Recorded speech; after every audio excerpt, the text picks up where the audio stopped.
Hello, it's Tom Donald from the London Contemporary School of Piano. Well, I know so many of you often ask me, how do you embellish those piano chords? How do you decorate those piano chords? How do you make them sound so good? Yeah, I don't just want to learn that progression, I want to make it sound good. How do you make it sound good? I always get that question. How do you make it sound good? How do you embellish it? How do you do this? How do you add this ornament? So today, I'm going to tackle this topic once and for all. I'm going to show you today how to decorate your piano chords and bring out that inner Elton John that you're looking for. By the way, if you're a fan of our work at the London Contemporary School of Piano, there's two things you should do. Head on over to our website, contemporaryschoolofpiano.com, and ask for our free resources kit, which accompanies all of these YouTube videos, as well as inquire about our flagship courses, including the Complete Musician course. It's one of our new courses that's just about to launch. It's a structured 8-part moduled course that, well, will bring everything together and hopefully make all your musical dreams come true. All right, well, today I'm going to make one of your musical dreams come true just here on YouTube, and I'm going to show you how to decorate your chords. And the great news is I've got some really good news for you. It's very simple. It's not rocket science. Even the things I often do over and over and over again, it's the same thing. It's not particularly original. And people often say, oh, that sounds so good. That's amazing. Oh, God, I wish I could do that. And then I do it again, and it's the same thing. I'm often thinking, people should be saying to me, you're doing the same thing again, Tom?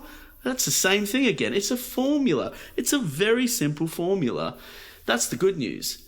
All right, it will need a little bit of work, a little bit of coordination. That's probably the second step, is you've just got to bring some coordination into it. You've got to slow it down, and you've got to know your chords. If you don't know your chords, this is not easy. So if you try and jump the gun and get into embellishments when you don't know, where your hands should be going, that can get difficult. And so you've got to sort of understand these things about your learning process. So I'm just going to get a chord progression, just a nice gospel-y sounding chord progression. C major,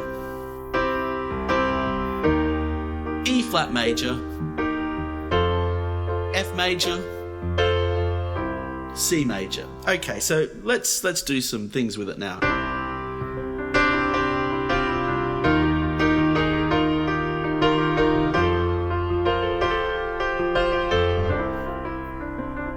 So these are very much pop music embellishments, and I will show you some other bluesier ones as well.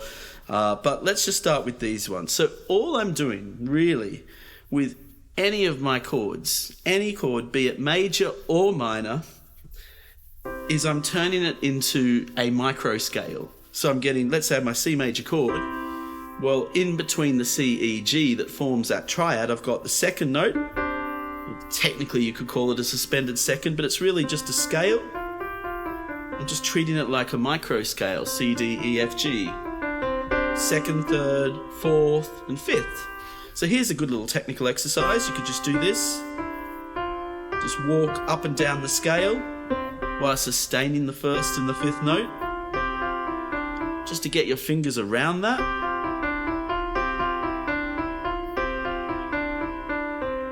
So what I'm doing is I'm interpreting the chord not just as a triad, but more so as a 5-note space that I can fill with some other notes. And I can make up all sorts of little combinations. I don't need the lead sheet to say, put a suspended second, put a suspended fourth. You just add them ad hoc. You're sort of improvising them, so to speak. And you can do it in different ways. You don't even have to do it as chunky chords like this. This is the very Elton thing to do, right? Elton just does this all the time. I give him any chord progression, he's like...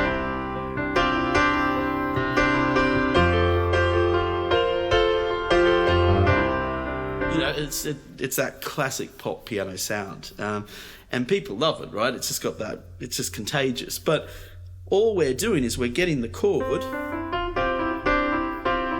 and making up different combinations with the 5 notes of that micro scale. So I'll do that on that original progression I just played, C, E flat, F, C. I get this.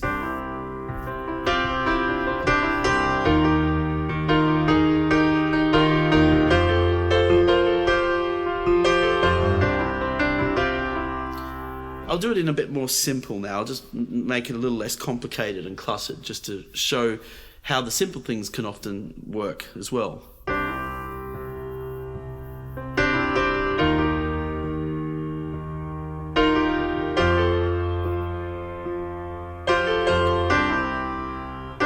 There I was just going from the second to the third, right? Really just a nice feel to it. And I can be more melodic with my embellishments too. I don't have to stack notes on top of each other. I could do it more melodically like this.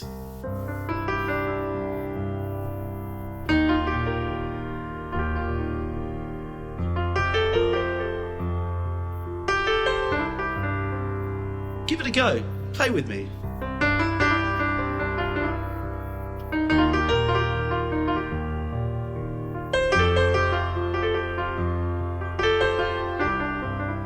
I should mention my left hand, I'm using fifths and octaves there just to get some arrangement in the left hand.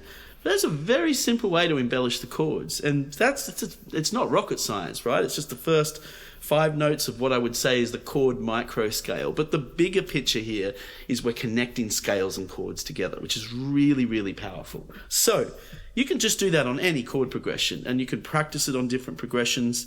But now let's make it bluesy. Let me show you some bluesy embellishments. Very, very simple. Make it bluesy. Just one thing I need to do. On these major chords, I can also flatten the third note. So I get a rendering of the chord that's like this. I just slipped my... As simple as that, right? So now I've got this note available to me. Let's see how I can make it more of a bluesy-like embellishment.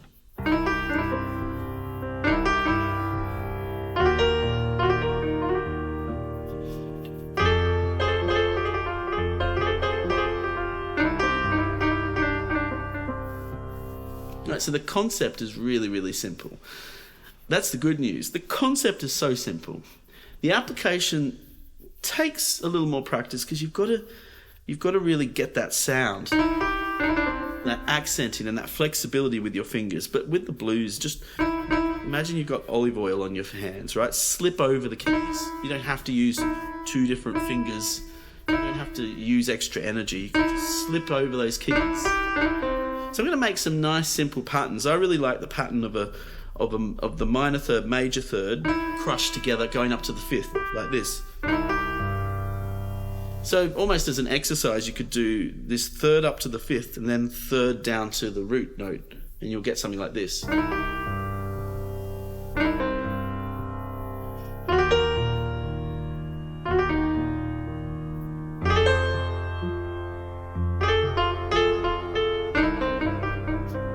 Something like that, right?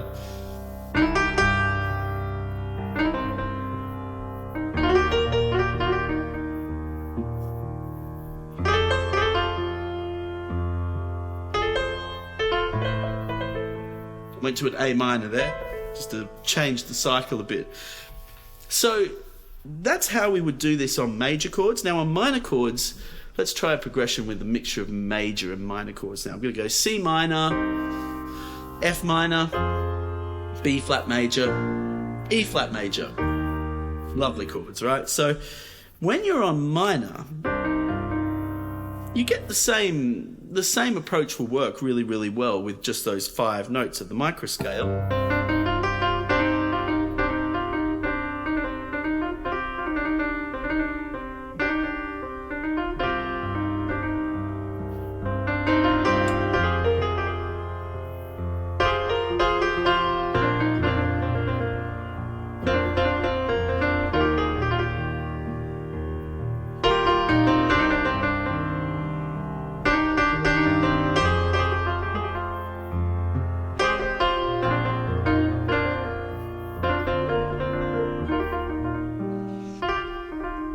So this is where I feel a bit influenced by guitarists, because they can bend notes, right?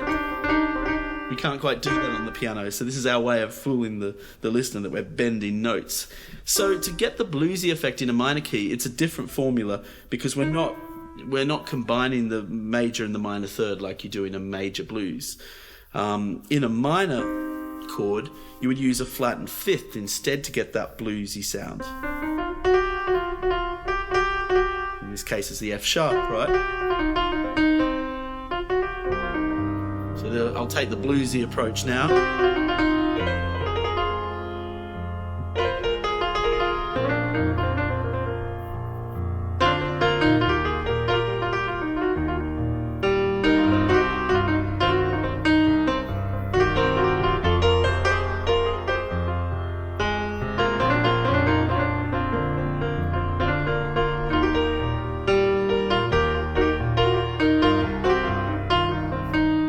And it's just trying different combinations. But for most part, we're sticking to a 5-note formula here. 5 fingers, 5 notes. And so it's really important to get that independence in those 5 fingers. A couple of exercises you can do to help that is just put all your fingers down and just practice lifting each one independently. Because you'll notice these are the weaker points in our fingers that we need to potentially address. You don't want to have tension, too much tension in your wrist when you do that. You don't want to hurt yourself. Keep a really relaxed wrist. Just trying to build a little bit of independence, just being able to lift just that knuckle a little bit, like that. And then just try playing around with those notes in combination. And then again, there's nothing wrong with using single notes as well. With single notes, you imply the chord. That's the power of this. You're implying the chord. So if your finger technique still feels like it needs a bit of work, you can imply the chord and even play the chord with it. So you start with the chord, and then separate the notes out.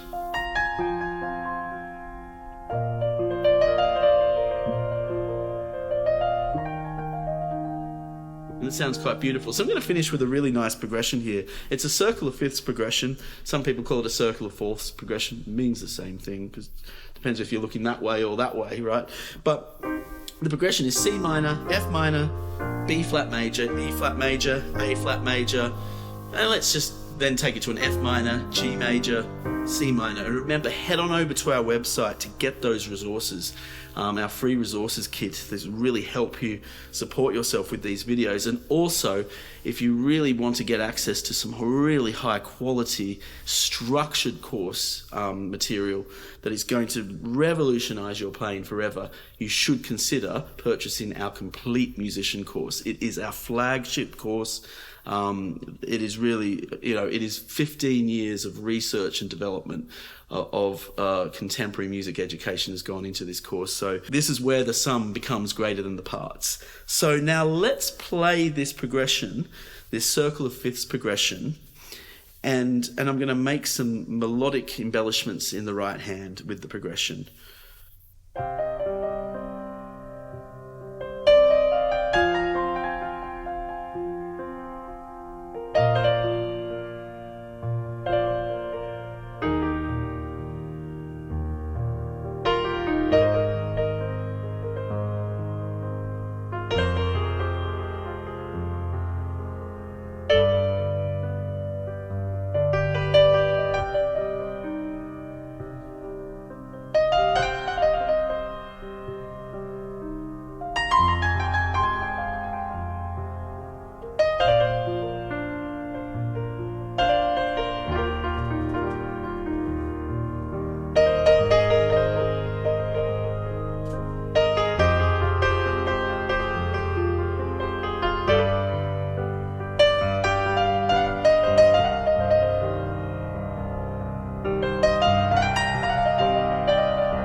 remember, if you'd like to learn more about the work we do,